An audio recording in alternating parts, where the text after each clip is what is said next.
Bueno, y vamos a intentar repasar algunas cositas de la UPD número 7 de Trabajo y Tiempo Libre que dice con respecto al estrés fundamentalmente, ¿sí?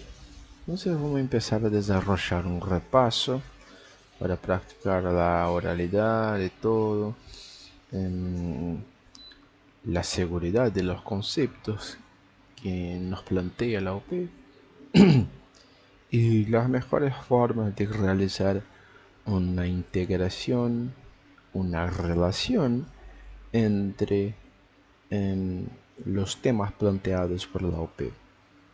¿Sí? Así que comencemos. Daniel tiene 45 años y es gerente ejecutivo de una importante empresa textil. Debe tomar permanentemente decisiones importantes y riesgosas que condicionan el futuro de la misma, como así también el personal a su cargo y a su posición laboral.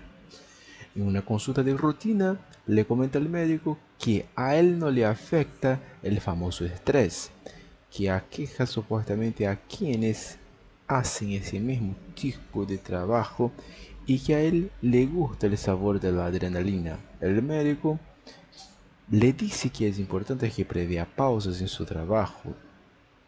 Daniel evalúa que esto es complicado, no quiere perder ningún minuto de su tiempo productivo y le parece suficiente dormir unas buenas horas por la noche. Bueno, en ese UP vemos como temas principales, primeramente, los aspectos del trabajo y el tiempo libre adentro de la vida social, ¿sí? Y como aspectos imprescindibles para la promoción de la salud del sujeto, ¿sí? Además de eso, vemos cómo estos aspectos pueden o no afectar la parte psicosocial del individuo y por ende su grupo familiar. Y además de eso tenemos todos los aspectos biológicos en que están involucrados los sistemas de estrés. Así que empecemos hablando de la parte relacionada a lo social, a la promoción de la salud que puede plantear la UP. Esta parte de social, de trabajo, aparentemente está siendo mencionado en el tiempo que se dice con respecto a quien no quiere perder ningún minuto de su tiempo productivo y le parece dormir unas buenas horas por la noche. Demuestra que durante su trabajo, Daniel quizás no tiene o no separa un tiempo adecuado para realizar sus pausas o dormir de manera adecuada, descansar de manera adecuada. Y esto puede o no generar algún tipo de complicaciones a la salud de Daniel. ¿Y de qué depende eso? Eso depende mucho de los filtros cognitivos de cada individuo. ¿Qué serían los filtros cognitivos?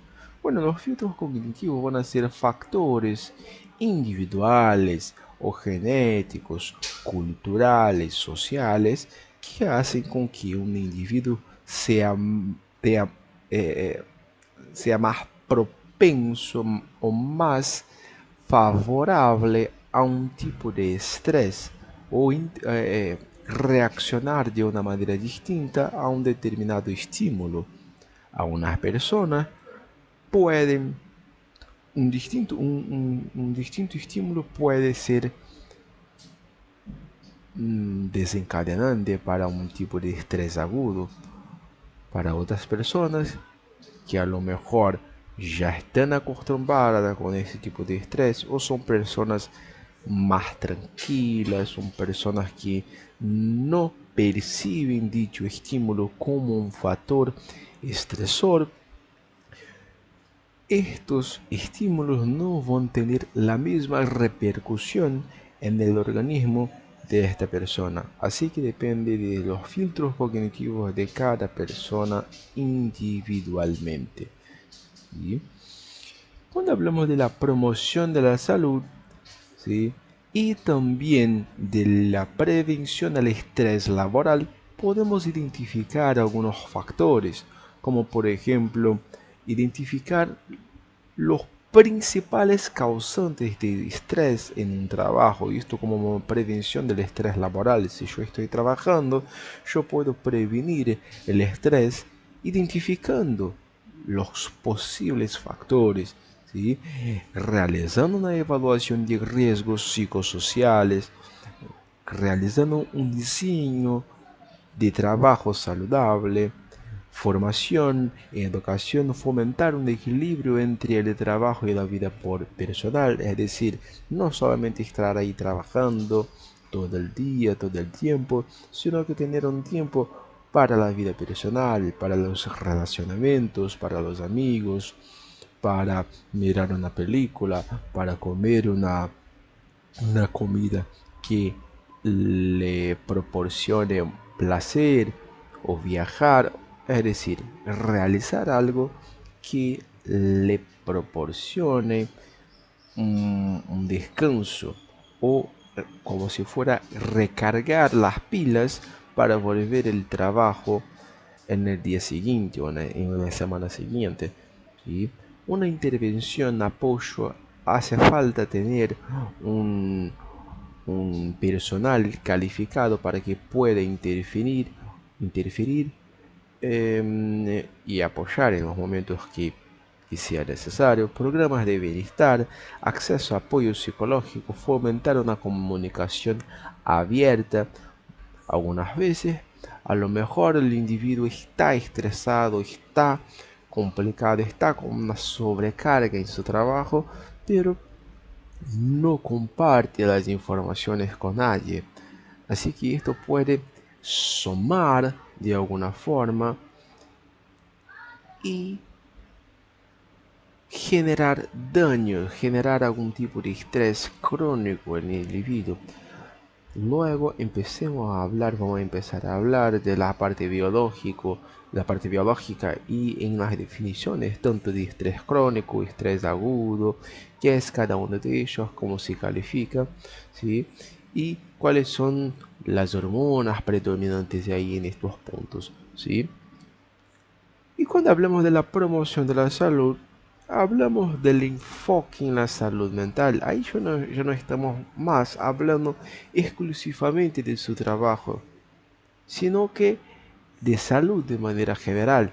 Cuando nosotros enfocamos en la salud, vamos a promover activamente un buen lugar de trabajo, reducir el estigma asociado con los problemas de la salud mental.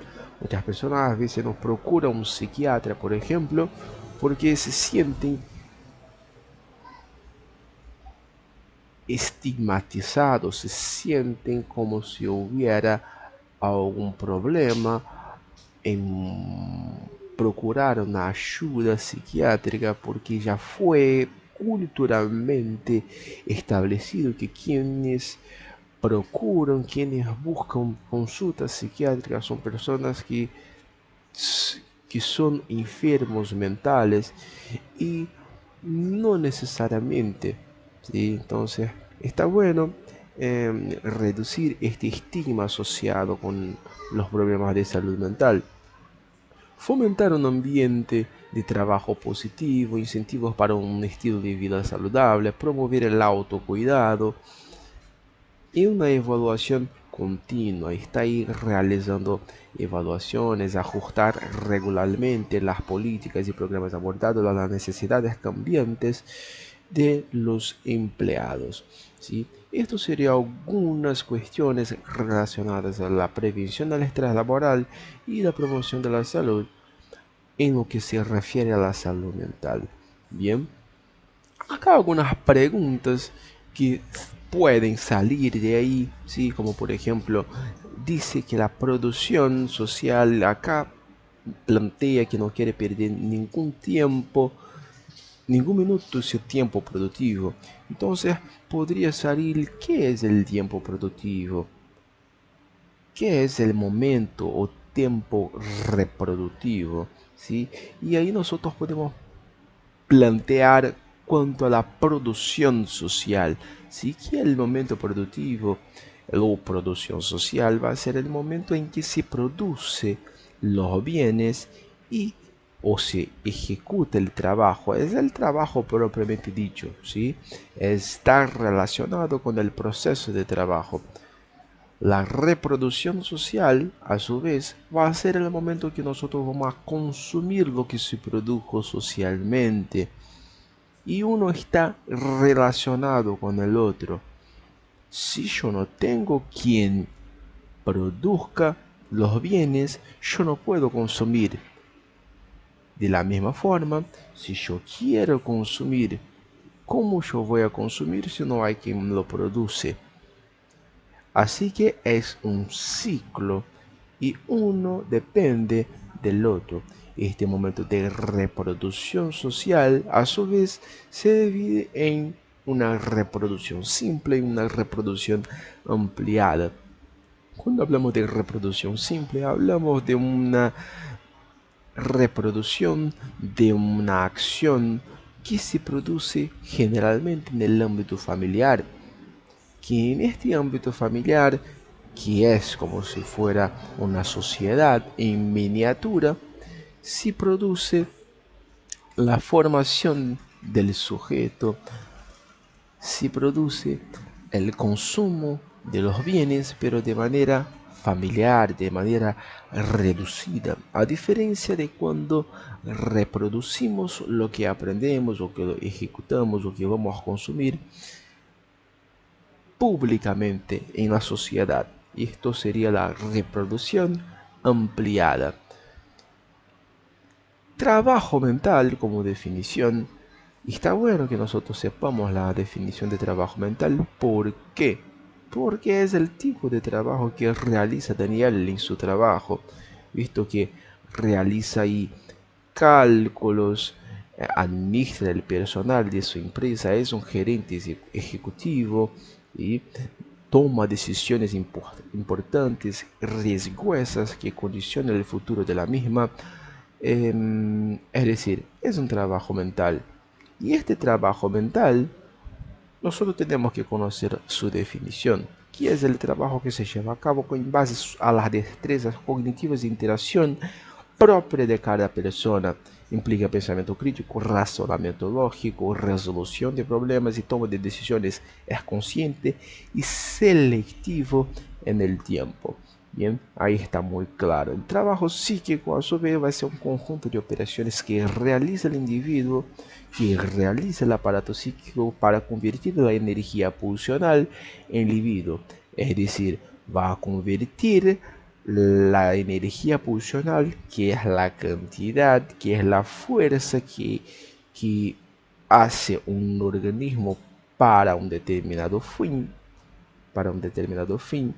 en trabajo psíquico, es decir, atraviesa un momento de elaboración para convertir el trabajo, la energía pulsional, en libido. O sea, hacer algo con mayor calidad. Entonces, por un lado tenemos la energía pulsional, que es la cantidad, y por otro lado tenemos la energía psíquica, expresándose a través de la libido, que va a ser la calidad. Bien, la carga psíquica yo la asocio bajo algunos seminarios que nosotros vimos de la facultad, ¿sí? Con algo que se suma psicológicamente, ¿sí?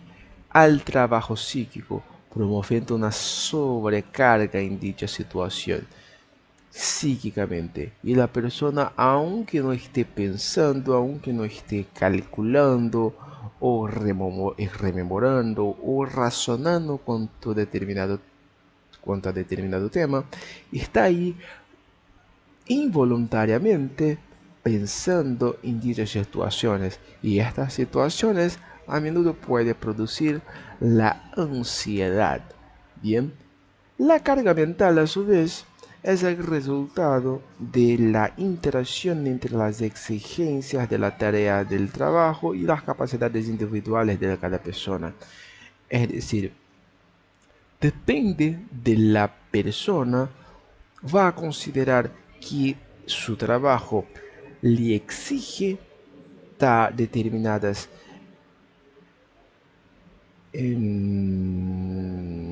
determinada energía para ejecutarlas o no. Acá tenemos un gráfico sacado de la bibliografía obligatoria, donde si yo tengo una subcarga mental, o sea, un trabajo que no me exige nada, esto puede promover un aburrimiento, una monotonía. Y por otro lado, si yo tengo exceso de trabajo, ¿sí? Esto puede producir una sobrecarga. Y esta sobrecarga a menudo puede resultar en una fatiga mental. ¿Sí? Acá tenemos también su definición, que es el resultado de la sobrecarga mental, un cansancio mental. Bien, la carga alostática, ya hablamos de situaciones en que los sistemas de alostasis se ven sobreexigidos o resultan desadaptados. Es decir, una persona está muy sobrecargada con sus pensamientos, con sus movimientos, y el sistema de estrés, el sistema de alostasis que está formado, está hecho para realizar cambios y modificaciones fisiológicas para optimizar las funciones del organismo, no alcanzan para que el individuo pueda realizar sus funciones de manera eficiente, ¿sí?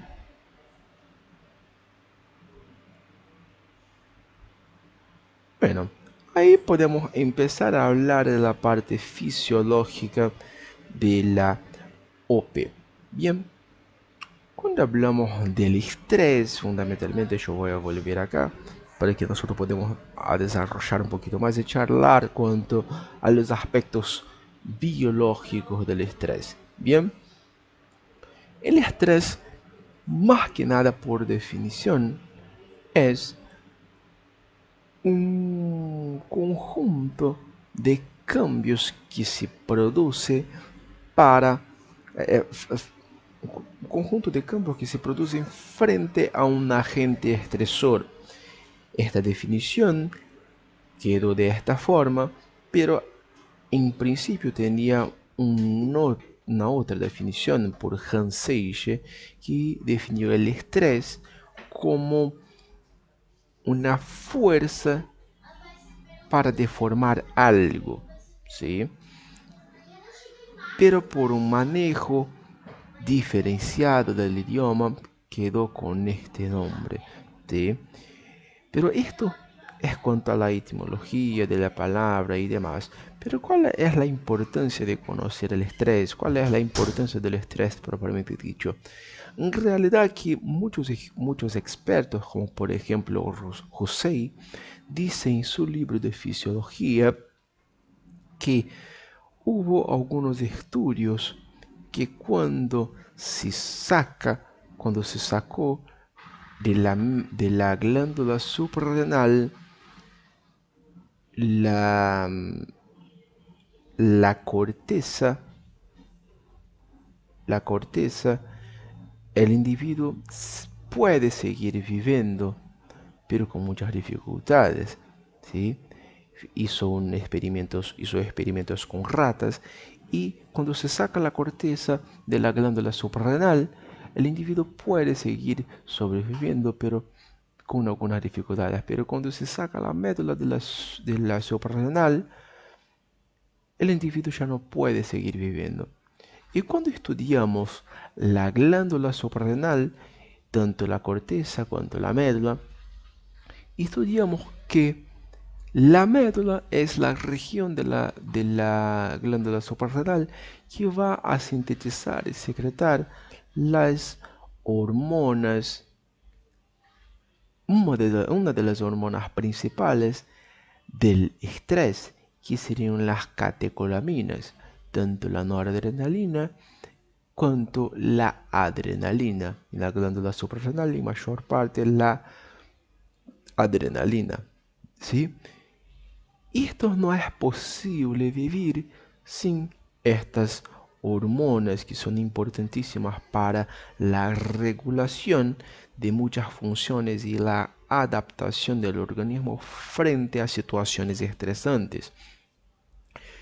Cuando hablamos de situaciones estresantes, no hablamos solamente de un trabajo que le exige demasiado, un trabajo mental, o alguien que nos enoja por alguna determinada razón, o por las facturas que llegan todos los meses, sino que un estrés es cualquier tipo de cambio que se presenta en el organismo.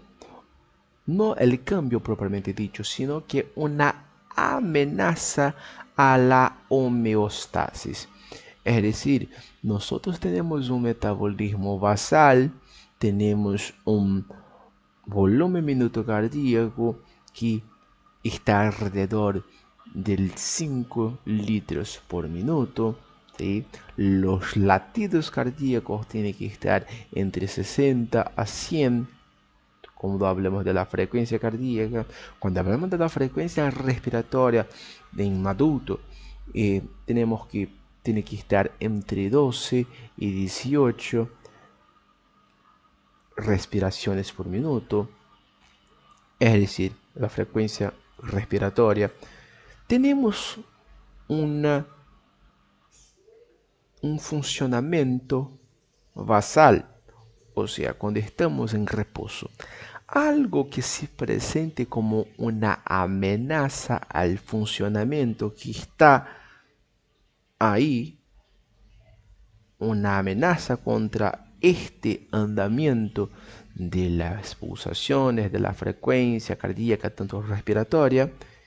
Esto desencadena mecanismos de estrés para readaptar las funciones fisiológicas.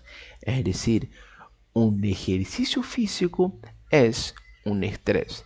Cuando yo pienso, yo voy a correr y comienzo a correr para realizar un ejercicio físico, esto desencadena mecanismo de estrés, desencadena cambios fisiológicos en el organismo para readaptar a dicha situación. Si yo voy a correr, necesito de más energía, yo necesito de más oxígeno en mis órganos y tejidos, principalmente en lo que se refiere a los músculos esqueléticos. Yo necesito aumentar mi frecuencia cardíaca para llevar más sangre a estos órganos y tejidos. Yo necesito aumentar mi frecuencia respiratoria para hacer con que ingrese más oxígeno y que expulse de manera más eficiente el CO2. Es decir, estos cambios que se producen en el organismo se producen bajo la activación de los mecanismos de estrés. Y estos mecanismos de estrés van a involucrar ahí tanto regiones superiores, es decir, la corteza, el hipotálamo, la glándula hipófisis, ¿sí? Cuanto regiones inferiores, como tenemos ahí los actores principales, las glándulas suprarrenales. Bien, que bajo la activación de este sistema de estrés, cuando se presenta esta amenaza al organismo, esto va a secretar dichas hormonas como las catecolaminas, o sea, la noradrenalina, la adrenalina, para promover un redireccionamiento sanguíneo, realizar vasoconstricción por un lado y vasodilatación en otros. Por ejemplo, una vasoconstricción en en el sistema digestivo para que disminuya los movimientos peristálticos, disminuya la irrigación propiamente dicha para estos órganos que yo no necesito brindarles tanta atención en estos momentos. De hecho, el sistema de estrés va a favorecer lo que se necesita en el momento. En este caso, si yo voy a correr, necesito de más energía a mis músculos. Entonces, se va a producir una vasodilatación en los músculos estriados esqueléticos para que tenga más sangre, para que tenga más energía. Y por otro lado, se disminuye la irrigación en los otros órganos y tejidos que no lo necesitan tanto en este momento específico. Y esto se produce a expensas de la activación del sistema simpático. Bien, entonces cuando hablamos del sistema simpático, hablamos del sistema nervioso autónomo. Entonces, como manera general, cuando vamos a hablar del sistema nervioso simpático o sistema nervioso parasimpático, hablamos de subclasificaciones del sistema nervioso autónomo. Vale acordar que el sistema nervioso se divide anatómicamente en sistema nervioso central y sistema nervioso periférico, ¿sí? Y fisiológicamente se divide en sistema nervioso autónomo y sistema nervioso somático. El sistema nervioso somático va a estar involucrando ahí las sensaciones, como yo siento la textura de algo, y va a ascender a través de una vía sensitiva, ¿sí? Para que yo perciba las sensaciones, si está caliente, si está frío, si es áspero, si es liso, ¿sí? Y esto va a ser percibido a través de mi corteza somatostésica primaria. Bien, y tenemos la parte motora, la parte voluntaria de los músculos, las contracciones musculares, por ejemplo, que yo elijo mover un brazo y lo muevo. Esto sería el sistema somático. Bien, por otro lado, también fisiológicamente tenemos el sistema nervioso autónomo. Este sistema nervioso autónomo, como el propio nombre dice, es independiente de mi voluntad, es autónomo, o sea, funciona de manera involuntaria y se subdivide en sistema simpático y parasimpático. Como actores principales del sistema simpático tenemos la adrenalina, noradrenalina, y como actores principales del parasimpático tenemos ahí la acetilcolina.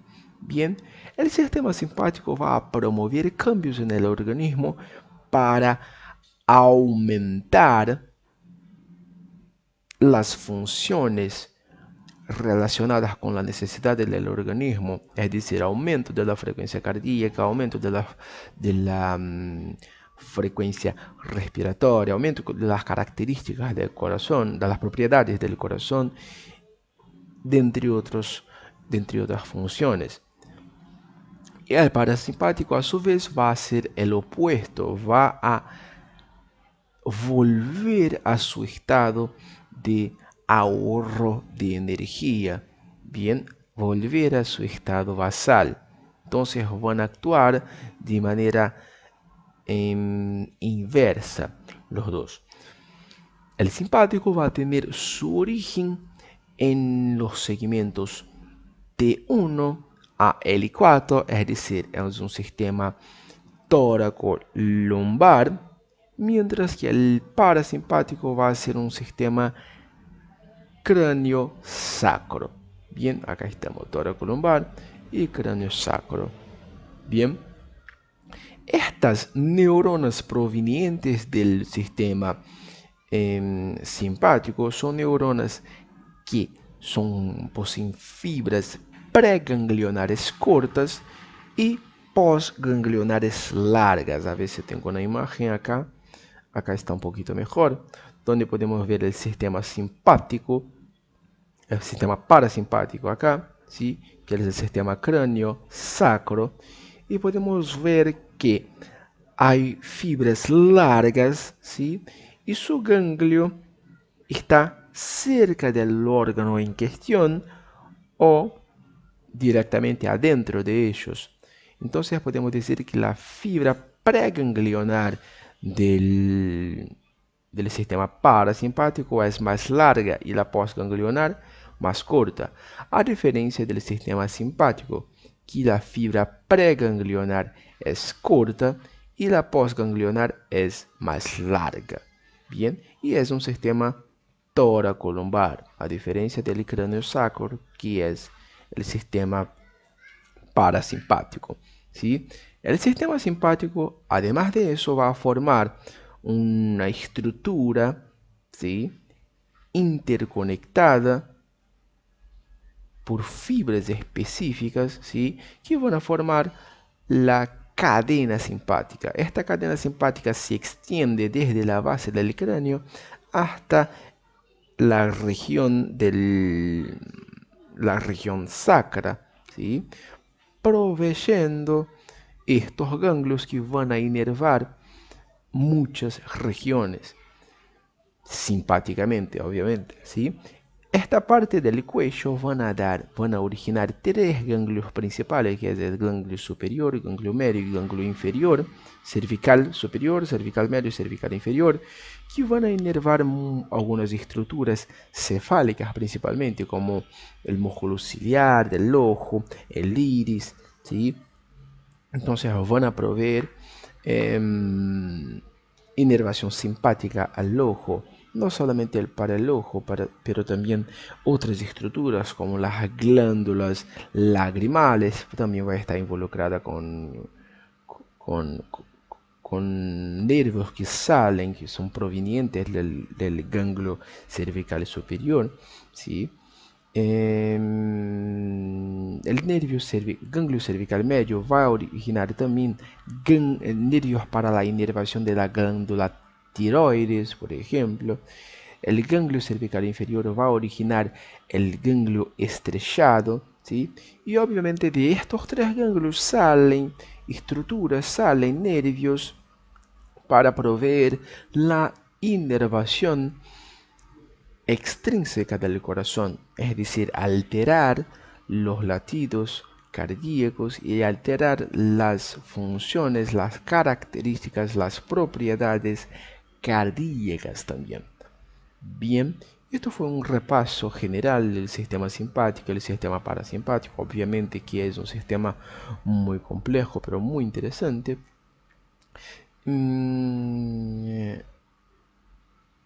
Y vale la pena leer un poquito más si tiene un poquito más de dificultad con eso, ¿sí? Acá está una otra imagen que puse donde se especifica lo que hablamos recién, el sistema nervioso de la vida vegetativa o autónomo, ¿sí?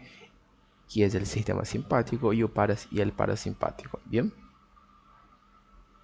acá está más de lo mismo. Acá están algunos fascículos de la médula espinal. Bien, y sus núcleos. Los núcleos, ¿dónde están los núcleos del parasimpático? Se ubican en las columnas em, celulares intermedias de intermedio lateral. En el asta intermedio lateral, es decir, en esta región se ubican los núcleos del simpático. Bien, bien, acá ya empezamos a hablar del de las hormonas que están ahí involucradas propiamente dicho. Bien, entonces dejando de hablar de esta parte del sistema simpático y empezando a hablar de las hormonas que van a realizar las acciones elaboradas o estimuladas por el sistema simpático. Ahí yo voy a tomar un poquitito de mate porque mi garganta ya está seca. Un minuto.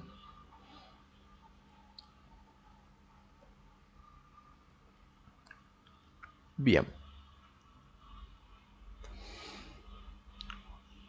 Dentro de las hormonas principales, dentro de los mensajeros químicos principales, tenemos la noradrenalina, la adrenalina, como decimos,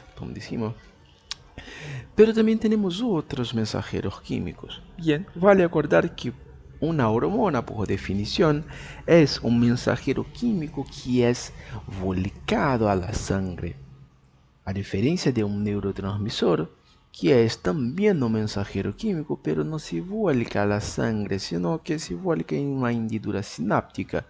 Bien, y para la activación del sistema simpático utilizamos los dos. Bien, ahí vemos las principales hormonas o neurotransmisores que van a estar involucrados con la respuesta simpática. Acá está un resumen de estas cuestiones y sus funciones de lo que hacen en el organismo, ¿sí? Donde tenemos ahí la fisiología de la glándula suprarrenal, el sistema de la corticoliberina, ¿sí? La hormona que es sintetizada desde el hipotálamo, la adrenocorticotrofina, sintetizada por células adrenocorticotropas de la adenohipófisis, y los glucocorticoides. Bien, acá estamos hablando fundamentalmente del cortisol. Bien, entonces ahí tenemos primeramente las funciones de la glándula suprarrenal.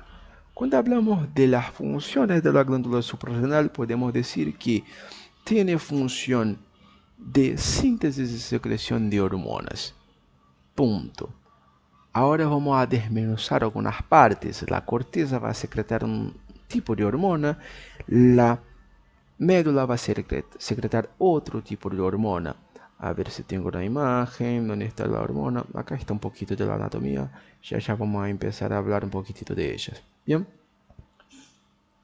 pero a grandes rasgos podemos decir que la corteza de la glándula suprarrenal va a sintetizar y secretar hormonas esteroideas, ¿sí? Y estas hormonas esteroideas, cada una va a ejecutar una función distinta.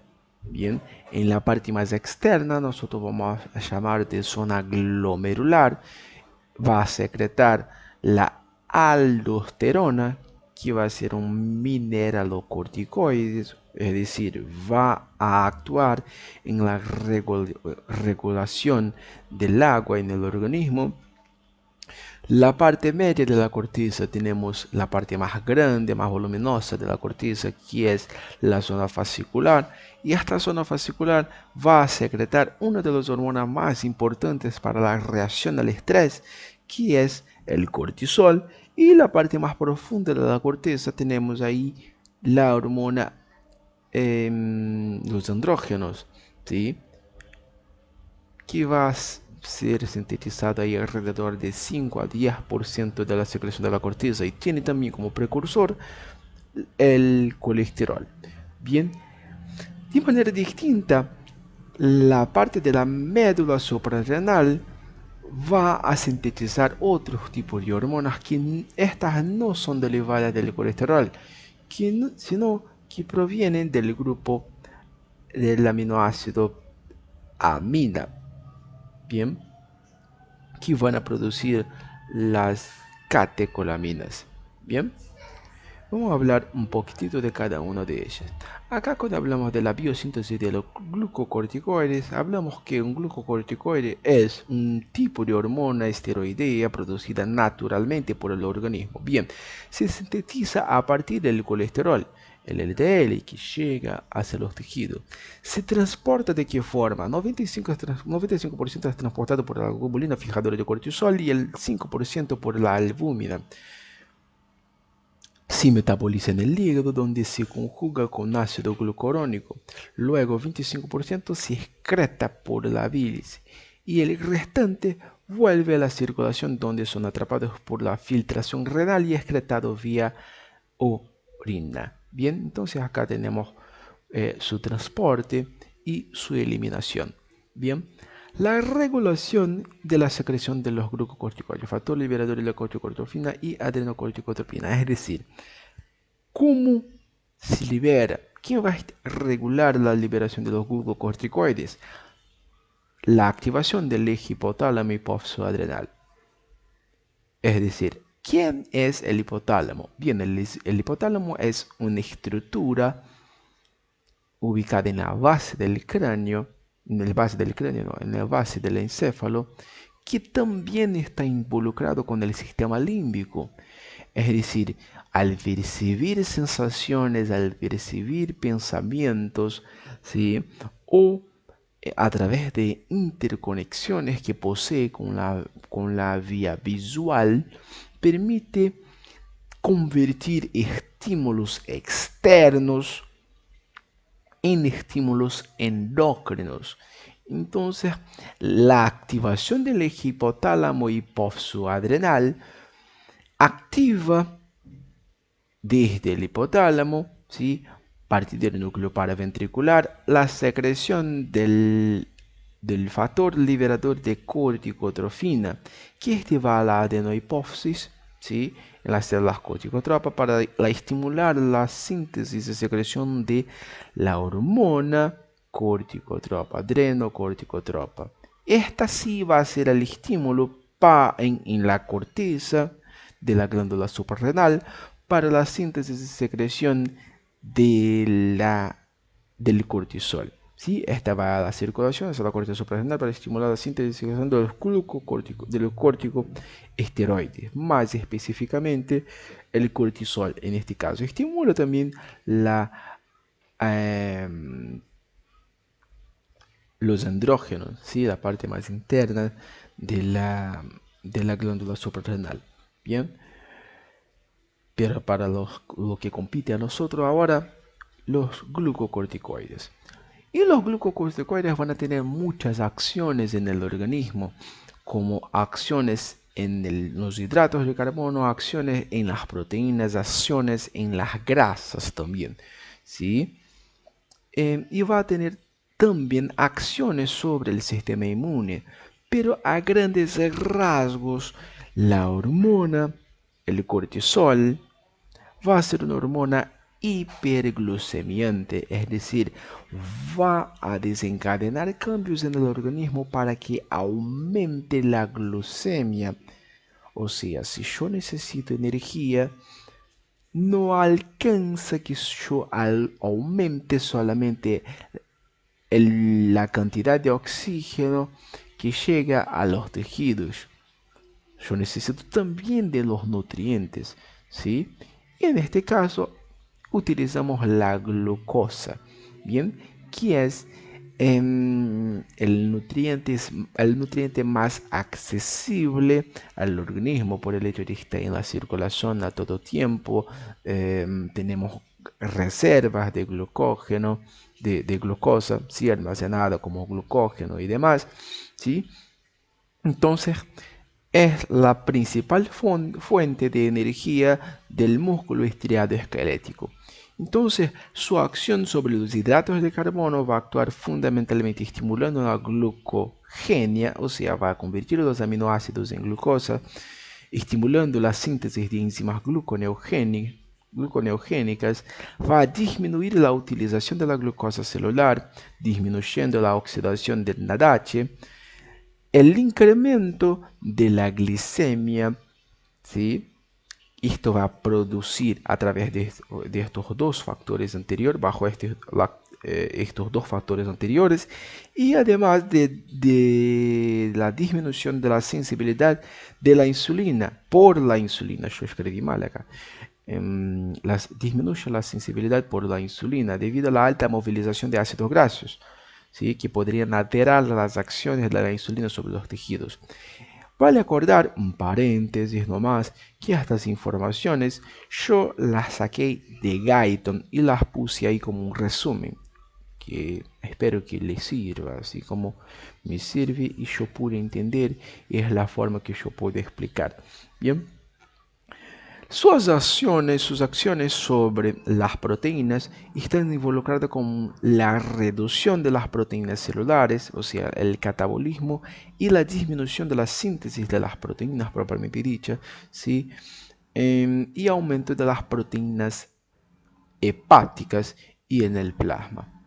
Cuanto a su acción en las grasas, en los lípidos, podemos decir que produce una movilización de los ácidos grasos, porque el cortisol va a estimular una enzima presente en los adipocitos denominada lipasa sensible a hormonas, que va a estimular la rotura de los triacilgliceroles en ácidos grasos, y esa movilización hace con que se produzca una movilización de estos ácidos grasos. Puede producir también una obesidad inducida por exceso de cortisol. Bien.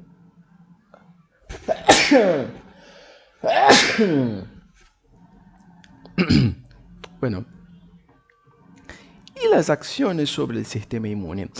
De entre otras funciones, hay muchas funciones, muchas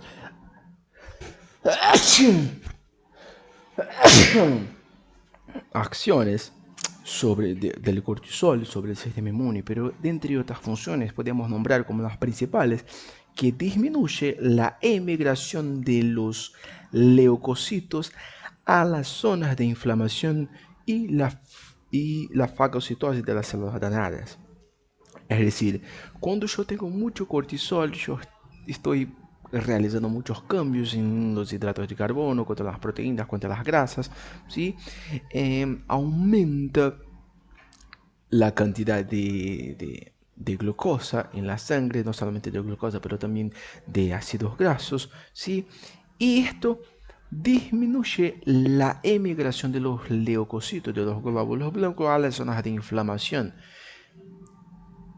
Es decir, si yo estoy muy estresado, yo puedo disminuir las funciones inmunológicas de mi organismo. Es decir, yo puedo estar más susceptible a algún tipo de enfermedad relacionada a inflamación o algún tipo de otras enfermedades. Recién estamos en el segundo año, yo no empecé a estudiar ningún tipo de enfermedad todavía, pero bueno, lo que se explica en Guyton es que eso disminuye la acción del sistema inmune. Un exceso de cortisol, una activación del sistema simpático, disminuye la acción del sistema inmune para la protección del organismo, ¿sí?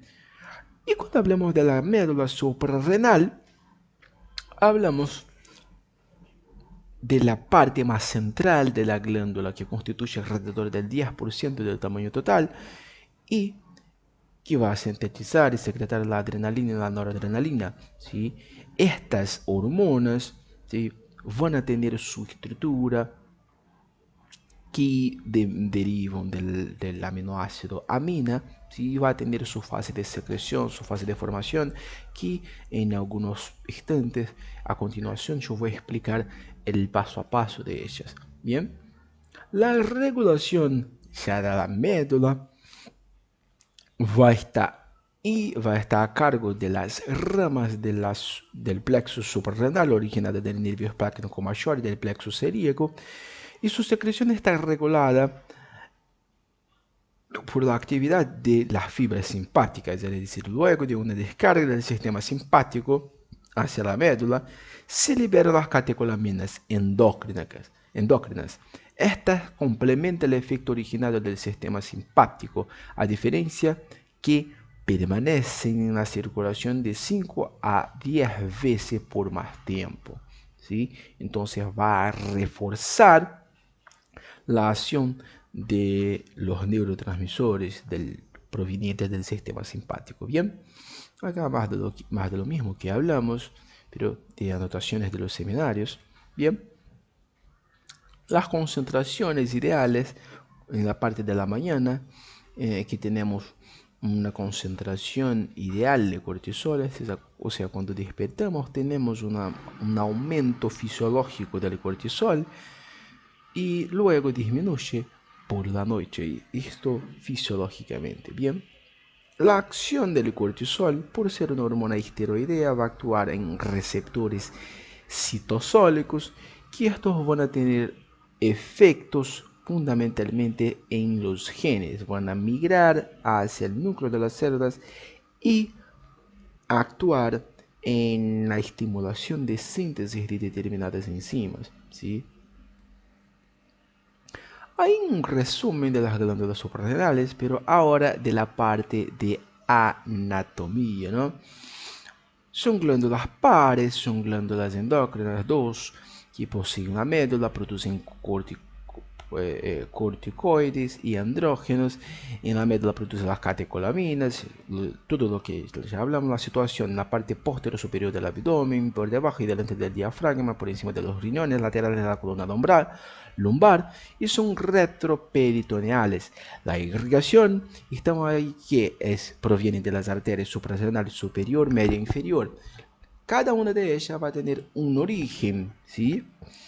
La arteria suprarrenal superior proviene de la arteria frénica inferior, la arteria suprarrenal media proviene de la aorta abdominal y la suprarrenal inferior rama de la renal. Cuando hablamos de las venas, hablamos de venas centrales y periféricas. Las centrales, decimos que sale per el ilio, ¿sí? Y a la derecha va directamente a la vena cava inferior y a la izquierda va a la frénica inferior, que van a la vena renal izquierda. Ya las periféricas van a la vena frénica inferior y la vena renal. Los ganglios linfáticos van a los ganglios renales y aórticos laterales y lumbares intermedios. Su inervación, como dijimos recién, proviene del plexo suprarrenal, originado del nervio esplácnico mayor y del plexo celíaco. Bien, acá un resumen de lo que hablamos, tanto de la anatomía, de lo que está en azul, de la histología, de lo que está en rosado, ¿sí? En la zona glomerulosa, ¿sí? Aldosterona, la parte fasciculada del cortisol y la zona reticular, y alguna parte de la histología de la médula suprarrenal que produce las catecolaminas, reacciones tintoriales, y están acá, y la regulación, o sea, para la regulación de la síntesis de aldosterona, se produce un aumento de la renina y aumento del potasio.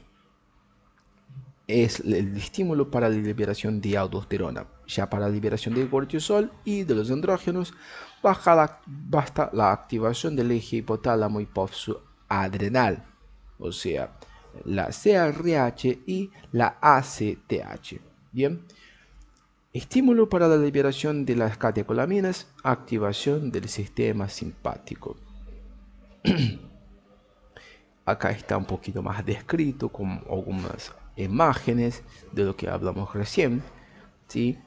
Hay videos increíbles de las profes de la facultad que están explicando el paso a paso, pero bajo el punto de vista de Rovier y de la profe, que es una de las principales de la cátedra. Este resumen yo lo saqué, yo lo hice de la tarjeta. Bien, las definiciones anatómicas, bien, que la glándula suprarrenal derecha tiene forma triangular, aplanada, de adelante a atrás, de la glándula suprarrenal izquierda que tiene forma de gorro frigio. Yo puse acá solamente para dejar más visual, ¿sí? La derecha forma de triangular y la izquierda de forma de gorro frigio. Bien, peso 12 gramos en conjunto, ¿sí? Y acá están las medidas promedio que provienen, obviamente, fueron descritas por la tarjeta. Bien, medios de fijación de la glándula suprarrenal, bien, va a estar ahí por debajo, por el tabique interreno suprarrenal, por debajo, ¿sí? Cuando nosotros vamos a leer un poquitito más profundo sobre la origen de esta, son hechos por la fase de Zuckerkern y otra que ahora no me acuerdo su nombre, fase de Zuckerkern y otra fase de... no me acuerdo. Bien, pero igual, estas fases son más tomadas en ser humano isomerio. Bien, en el cuadrilátero, aquí hay una visión muy anatómica. Yo en anatomía de la facultad no lo vi ningún profesor diciendo sobre el cuadrilátero suprarrenal, pero bueno, yo los puse ahí en mi resumen. Acá está una imagen de lo que hablamos recién, de la inervación, de la irrigación de la glándula suprarrenal. Acá está la arteria suprarrenal superior, las medias y las inferiores. Las inferiores, rama de la renal, las medias, rama de la aorta abdominal y las superiores, rama de la frénica inferior. Bien.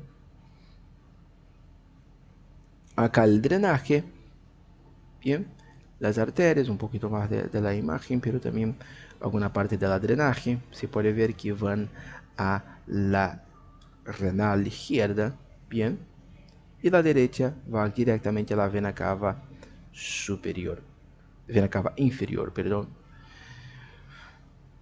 Acá dice con las venas, con respecto a las venas de lo que hablamos recién, los nervios de los plexos suprarrenal, originado del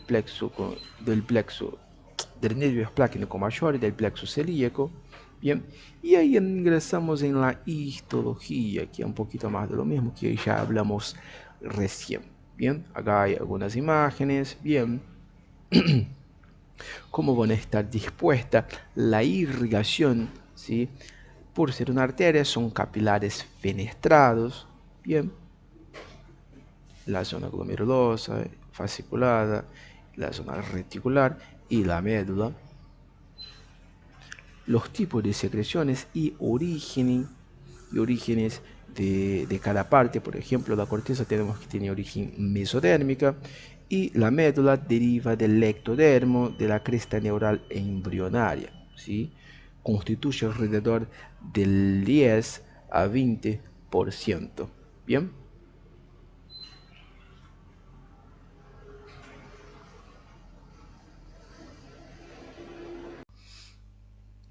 Bueno, yo tuve que atender el teléfono, bien. Y acá estábamos hablando con respecto a algunos aspectos de la histología de la glándula suprarrenal. Bien, es un tema relativamente largo, ¿sí? Pero bueno, es muy interesante.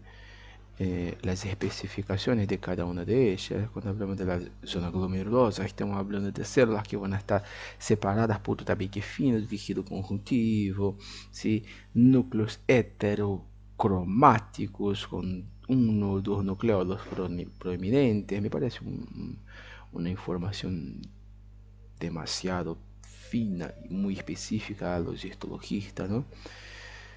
Pero bueno. Yo no realizaría un enfoque tan profundizado ahí, pero está bueno conocer. Acá yo hice un resumen, pero yo lo hice de forma más integrada. Bien, cada zona, cada porción va a tener una secreción específica y una forma de secreción, ¿sí? Acá cuando hablamos de lo que se utiliza con respecto a la médula espinal, hablamos de las catecolaminas nuevamente, ¿sí?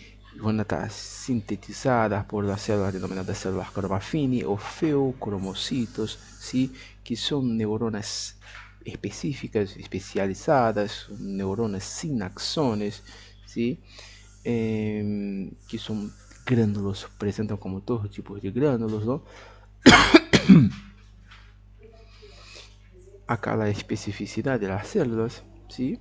Y más de lo mismo, un poquito de las imágenes. Bien, acá las reacciones tintoriales que presenté en el inicio como si fuera un resumen y se puede percibir las imágenes. Bien, acá tenemos el vaso, ¿sí? La vena, básicamente. Acá los eritrocitos, ¿sí? La zona reticular, bien, las venas y la médula. Acá una imagen un poquito más de lejos donde se puede percibir esta zona más reticular porque forma como si fuera una red, una parte más conglomerada y promueve este aspecto de red, ¿sí? Esta parte relacionada con la parte fascicular y la parte más inicial que sería la zona glomerulosa o glomerular de la corteza suprarrenal, y aquí vemos su cápsula. Bien, acá la médula espinal. Bien, y acá el mecanismo de liberación de las catecolaminas, ¿sí? Cuando llega el estímulo en la médula suprarrenal, se libera acetilcolina.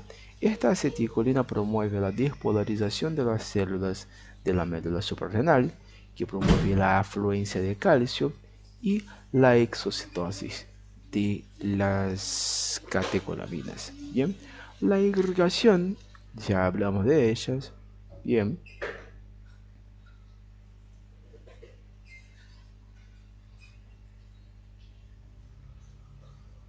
la inervación, ya hablamos también de esas fibras simpáticas preganglionares provenientes de los nervios esplácnico, plexo subcapsular, sinapsis con las células cromafines.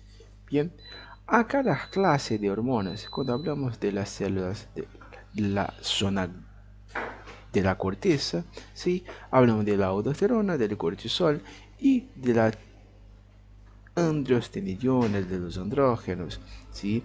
Estas hormonas van a tener como un precursor común el colesterol. Bien, y este colesterol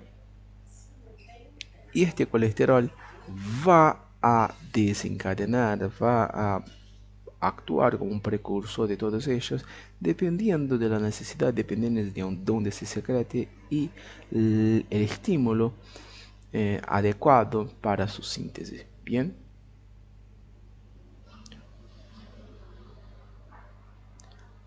acá un poquito más profundizado en cada uno de ellos, ¿sí?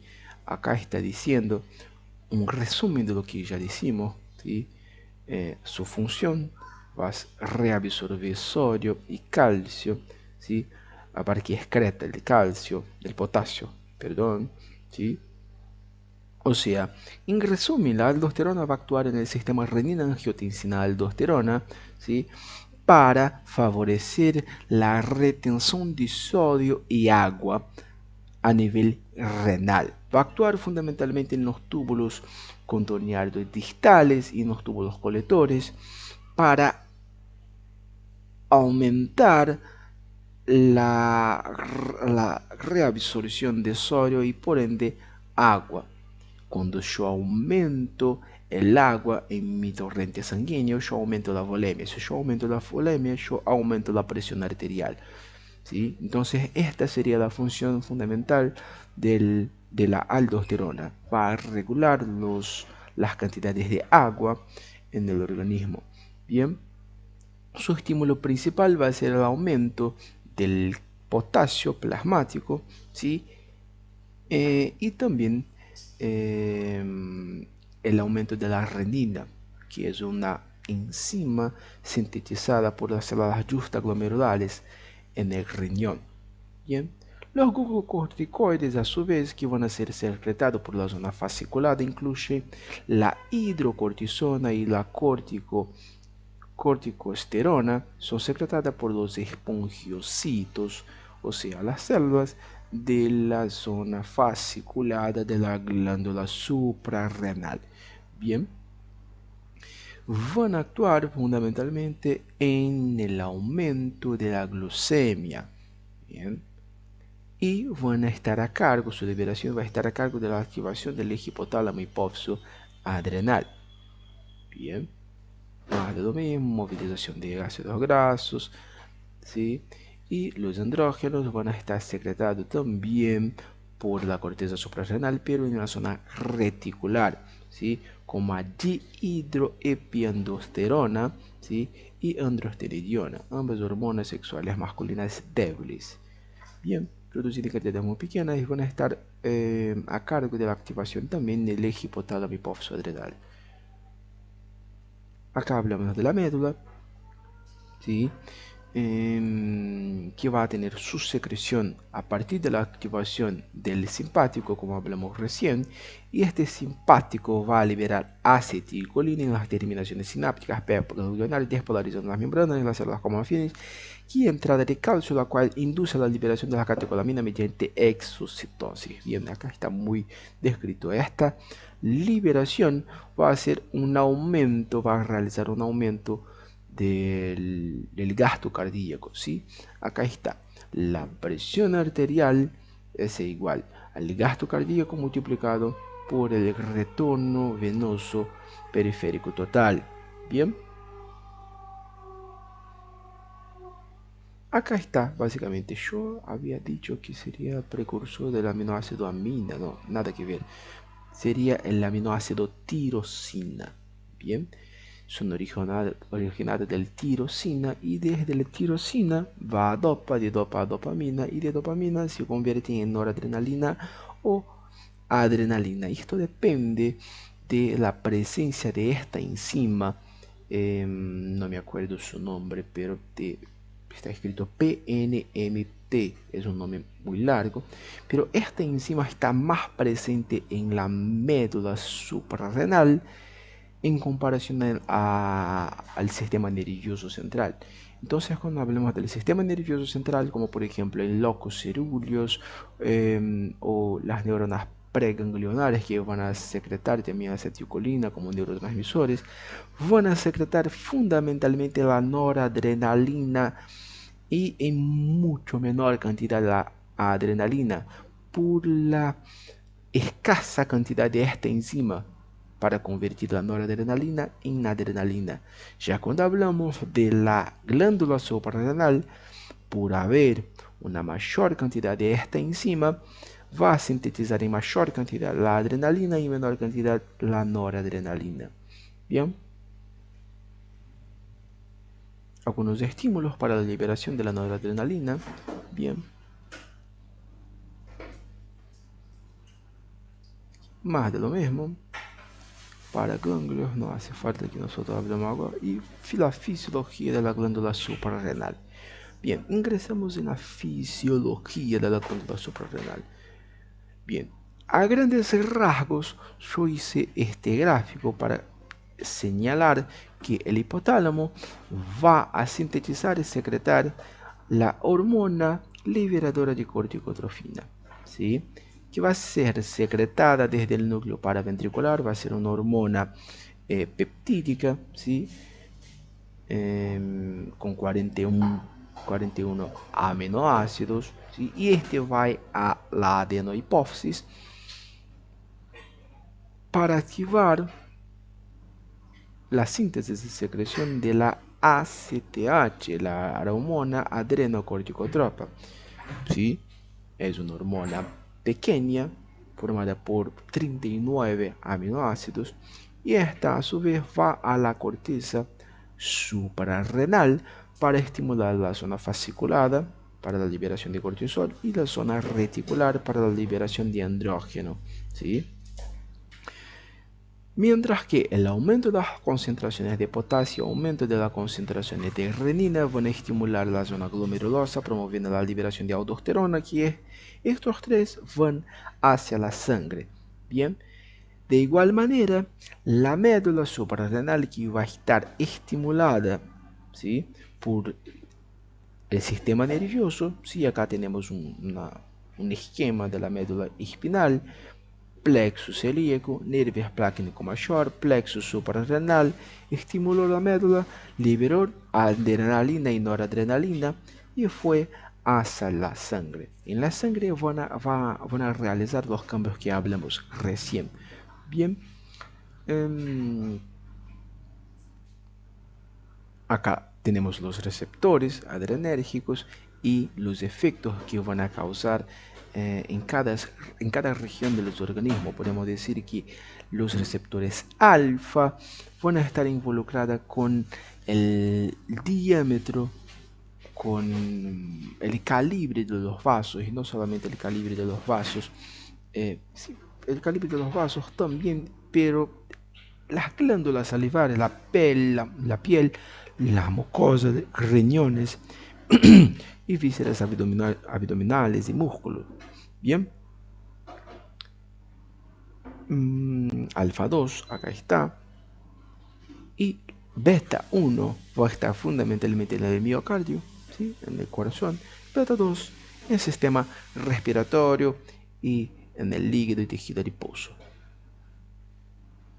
Aquí, más de lo mismo de lo que hablamos, y ingresando en el estrés.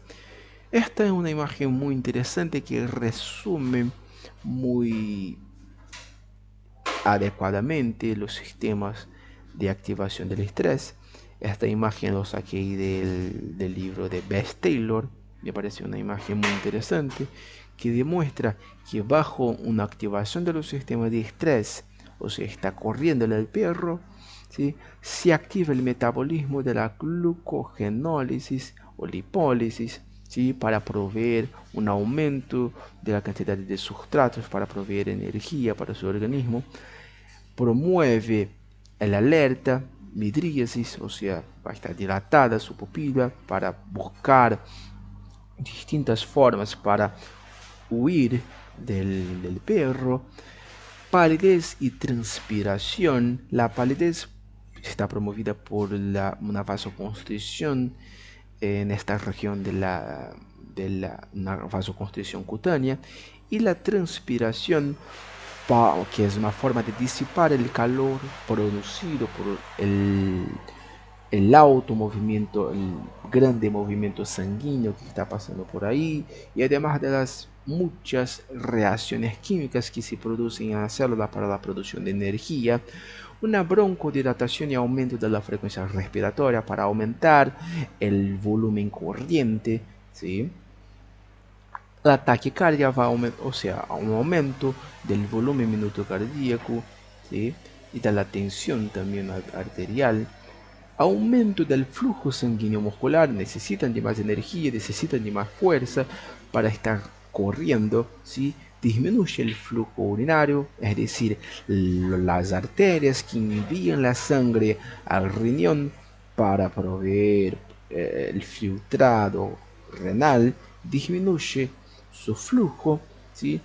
Disminuye la motilidad gástrica. En este momento el cuerpo es inteligente, como en todos los tiempos, pero disminuye la motilidad gástrica porque está corriendo. En este momento necesita correr del perro, entonces no hace falta que sienta voluntad, ganas de ir al baño. Entonces se disminuye la secreción, la motilidad gástrica, la secreción ácida proveniente del estómago, disminuye el flujo sanguíneo esplácnico y el cierre de los esfínteres. Estos son un resumen de las acciones desencadenadas por el sistema simpático. Bien, acá está un mapa mental que hice yo con respecto al estrés, que demuestra los conceptos de estrés: el eustrés, distrés, alostasis, carga alostática de estrés agudo y que no es sinónimo de eustrés, estrés crónico. Sus definiciones acá los puse, ¿sí? La definición de estrés, que es la respuesta del organismo frente a un agente estresor, es el principal elemento de la modificación de la homeostasis, como hablamos recién. Algunos temas aparte hablan del sistema nervioso autónomo, como ya hablamos, sistema de la glándula suprarrenal, como ya hablamos también, el eje hipotálamo hipófiso adrenal, que va a estar formado ahí tanto por el hipotálamo y la hipófisis y la glándula suprarrenal. El hipotálamo va a desencadenar ahí, a través de la acción del núcleo paraventricular, una activación del locus ceruleus, que es una región en el bulbo, presente en el bulbo, ¿sí? Que va a activar a través del trato solitario, el núcleo del trato solitario, la médula espinal para la liberación de las catecolaminas. Esto por un lado, una liberación del sistema nervioso autónomo. Este mismo núcleo va a producir cambios conductuales en el organismo de la persona, es decir, el sistema límbico puede aumentar la ingesta de alimento, aumentar el sedentarismo en una situación de estrés, o quizás de depresión, una persona muy estresada, quiere distraer su atención de alguna forma, y una de las formas que el sistema límbico estimula es estimular la ingesta de alimentos, estimular el sedentarismo, ¿sí? Y también la liberación de la propia CRH como hormona para estimular la corteza de la glándula suprarrenal para la liberación de cortisol, que va a realizar funciones hiperglucemiantes y van a tener efectos también sobre el sistema inmune, disminuyendo la inmigración de los leucocitos ondas de inflamación y la fagocitosis de células adhenadas, inhibe el sistema inmunológico y disminuye la multiplicación de los linfocitos. Bien, está muy resumido este mapa mental que hice, ¿sí? Y estas son las respuestas que pueden ser neuropsíquicas, neuroendocrinas, inmunitarias. La adaptación, ¿sí? Segundo Seiche, van a tener las fases de la respuesta, que va a ser la fase de alarma, luego la fase de resistencia y la fase de agotamiento, ¿sí? Esto sería la respuesta adaptativa general, ¿sí?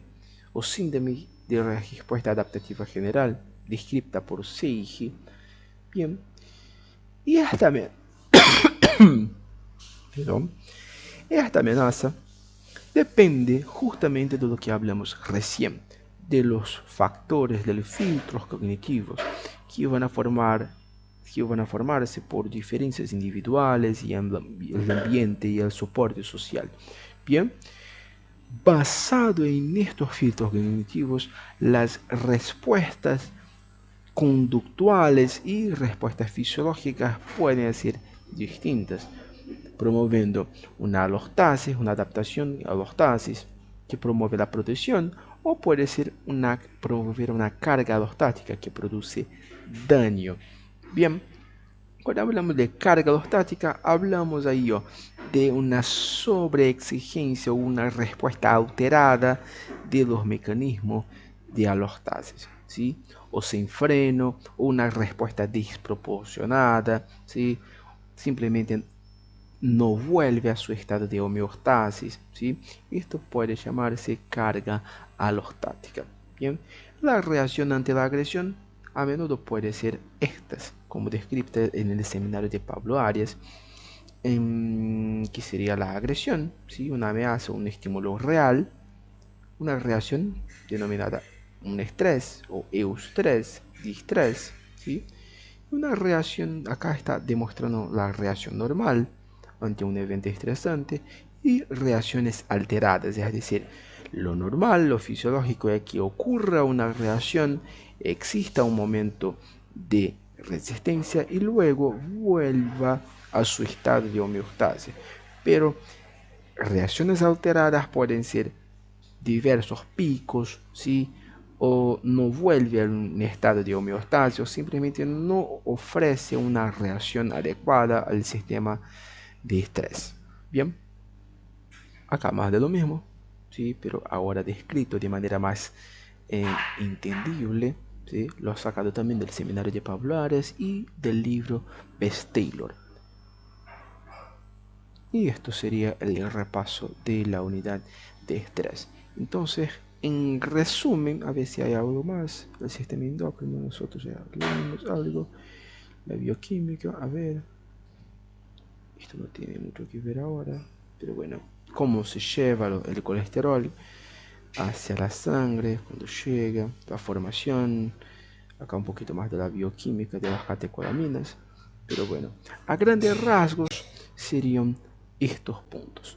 Bien, ¿qué tenemos que llevar de esta OP fundamentalmente? Que los mecanismos de estrés son fundamentales para un perfecto o un adecuado funcionamiento del organismo, ¿sí?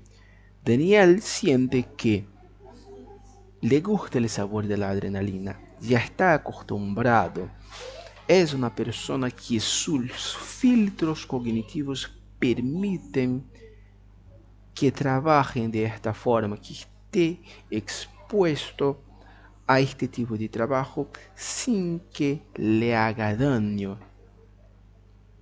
Pero esto no es un patrón, esto no es que se repite en todo individuo. Entonces, como una máxima, nosotros podemos llevar que los factores estresantes para un individuo tienen principalmente que ver con sus filtros cognitivos, ¿sí?